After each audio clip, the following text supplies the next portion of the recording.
Stephanie St. Clair, born December 24, 1897, was a prominent French woman of African descent and racketeer who ran numerous criminal enterprises in Harlem, New York, in the early 20th century. St. Clair resisted the mafia's interests for several years after Prohibition ended. She continued to be an independent operator and never came under mafia control. She ran a successful numbers game in Harlem and was an activist for the black community. Her nicknames included Queenie, Madam Queen, Madam St. Clair, and Queen of the Policy Rackets. Stephanie St. Clair was born of mixed French and African descent in the West Indies to a single mother, Felicienne, who worked hard to send her daughter to school. According to St. Clair's 1924 Declaration of Intention, she gave Moule Grande-Terre, French West Indies, as her place of birth, not Martinique as has usually been cited. When Stephanie turned 15, her mother became very ill and she had to leave school. She managed to save some money and, after the death of her mother, finally left Guadeloupe for Montreal, likely coming as part of the 1910 to 1911 Caribbean domestic scheme, which brought domestic workers to Quebec. She immigrated to the United States from Montreal, arriving in New York in 1912. She used the long voyage and subsequent quarantine to learn English. In Harlem, she fell in love with a small-time crook, Duke, who soon tried to prostitute her. She returned to New York, learning that Duke had been shot in a fight between gangs. After 4 months, she decided to start her own business, selling controlled drugs with the help of her new boyfriend, Ed. Much of this speculation about St. Clair's early life is derived from a biographical novel, Madame St. Clair, Reign to Harlem, by Martinican author Raphael Confine, available in English translation as Madame St. Clair, Queen of Harlem.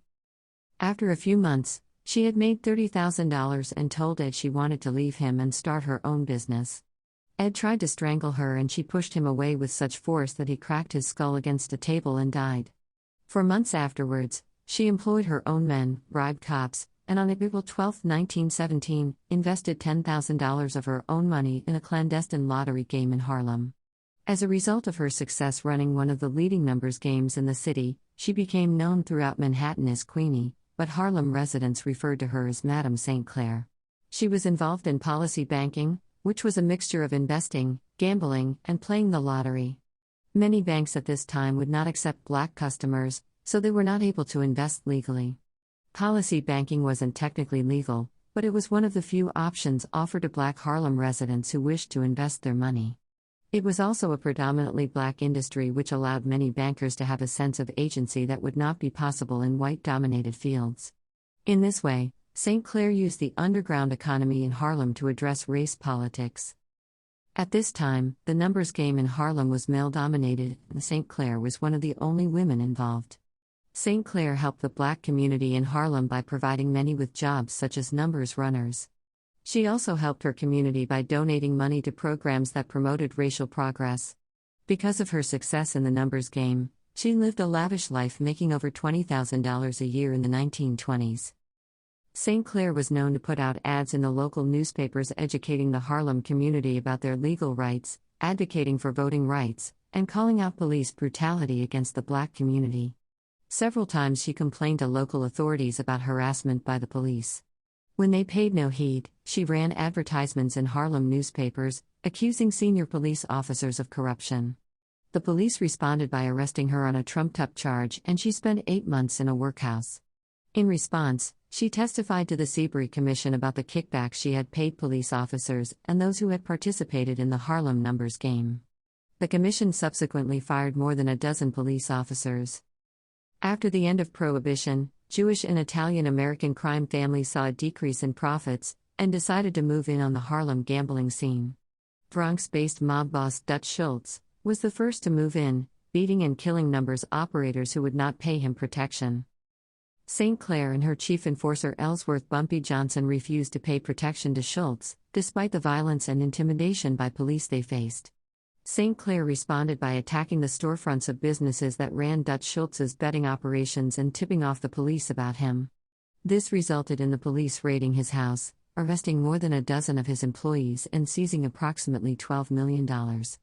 St. Clair never submitted to Dutch Schultz like many others in Harlem eventually did. After St. Clair's struggles with Schultz, she had to become legitimate and stay away from the police, so she passed on her criminal business to Bumpy Johnson. Eventually, her former enforcer negotiated with Lucky Luciano, and Lucky took over Schultz's spots, with a percentage going to Bumpy. The Italians then had to go to Bumpy first if they had any problems in Harlem. Luciano realized that the struggle with the five families was hurting their business, so Schultz was assassinated in 1935 on the orders of the commission. Although St. Clair was not involved with his murder, she was remembered for sending an infamous telegram to his bed that stated, "As ye sow, so shall ye reap." The telegram reportedly made headlines across the nation. By the 1940s, Bumpy Johnson had become the reigning king in Harlem, while St. Clair became less and less involved in the numbers game.